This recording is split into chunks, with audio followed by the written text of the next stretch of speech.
जंगल में तेजू नाम का एक मगर रहता था। वो बहुत क्रूर प्रवृत्ति का था। जब भी उसका मन होता वो तालाब के किसी न किसी जानवर को मार कर खा जाता। उसकी इस क्रूरता के कारण धीरे धीरे सभी पानी के जीव तालाब छोड़कर जाने लगे थे और धीरे धीरे तेजू मगर तालाब में अकेला ही रह गया था। अब उसे खाने के लिए तालाब से बाहर जाना पड़ता था। उसे इतनी मेहनत करना बिल्कुल पसंद नहीं था। एक दिन उसने देखा तालाब के किनारे पेड़ों पर पक्षियों ने बहुत सारे अंडे दे दिए हैं। ये देखकर उसे उन अंडों को खाने की ख्वाहिश हुई, पर उसे मालूम था वो अंडे लाने के लिए असमर्थ है। तभी उसने पास ही में हाथी को पत्तियां खाते हुए देखा और उसने हाथी को आवाज लगाते हुए कहा, हाथी भाई, जल्दी इस तरफ आइए, आपसे कुछ जरूरी बात करनी है।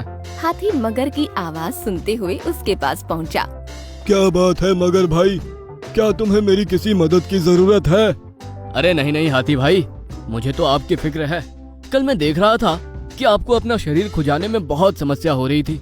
उसके बाद मैंने आपके इस समस्या पर विचार करना शुरू किया और कुछ ही देर में मुझे ये मजबूत सा पेड़ दिख गया। आप अपने शरीर को इस पेड़ से आसानी से खुजला सकते हैं। मगर भाई, तुम बिल्कुल ठीक कह रहे हो। तुम कितने अच्छे हो जो मेरे लिए इतना सोचते हो, वरना जंगल के सभी जानवर तो मुझे खुजली से तड़पता हुआ देख मेरा मजाक उड़ाते हैं। मैं अभी जाकर इस मजबूत पेड़ से अपने शरीर को खुजलाता हूँ। हाथी बड़ा उत्साहित होकर अपने शरीर को पेड़ पर से खुजलाने लगा, जिसकी वजह से पूरा पेड़ हिलने लगा और पेड़ पर रखे सारे अंडे पानी में गिर गए। मगर तैरता हुआ अंडों के पास पहुंचा और उन्हें झपट कर खा लिया।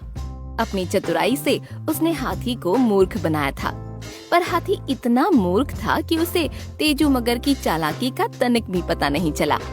सारे अंडे खाकर तेजू मगर वहाँ से निकल गया और हाथी भी अपना शरीर खुजलाकर अपने घर की ओर चल दिया।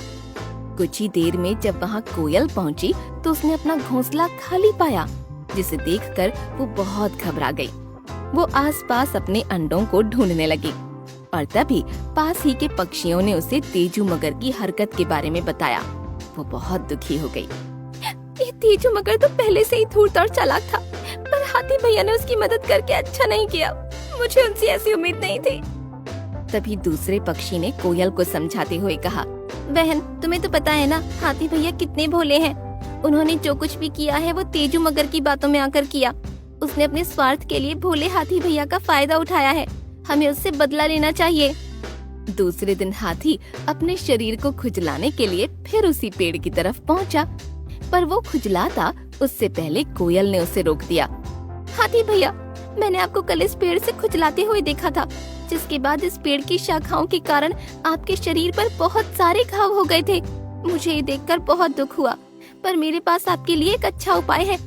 क्यों ना आप पहाड़ की चट्टानों पर उग रही झाड़ियों से खुजलाएं? वो आपके शरीर के लिए बिल्कुल ठीक रहेगा। वाह कोयल बहन, ये तुमने मुझे बहुत अच्छा सुझाव दिया है। मैं अभी जाकर अपनी खुजली उन झाड़ियों से मिटाता हूँ। और हाथी चट्टानों के पास जाकर अपना शरीर खुजलाने लगा। हाथी के बल के कारण सारी चट्टानें हिलने लगीं। कुछ ही देर में पहाड़ों से बड़े बड़े पत्थर फिसलते हुए नीचे आने लगे। ये देखकर हाथी वहाँ से दौड़ता हुआ जंगल की तरफ निकल गया और बड़ी बड़ी चट्टानें आकर तालाब में गिरने लगीं, जिससे तेजू मगर भयभीत होने लगा। तेजू मगर वहाँ से तैरता हुआ जा ही रहा था कि एक बड़ी सी चट्टान उस पर आकर गिर गई, जिसकी वजह से उसकी मौत हो गई। अब कोयल का बदला पूरा हो चुका था। जिस चालाकी से मगर ने कोयल के अंडों को उससे छीना था, उसी चतुराई से कोयल ने मगर के प्राण उससे छीन लिए थे।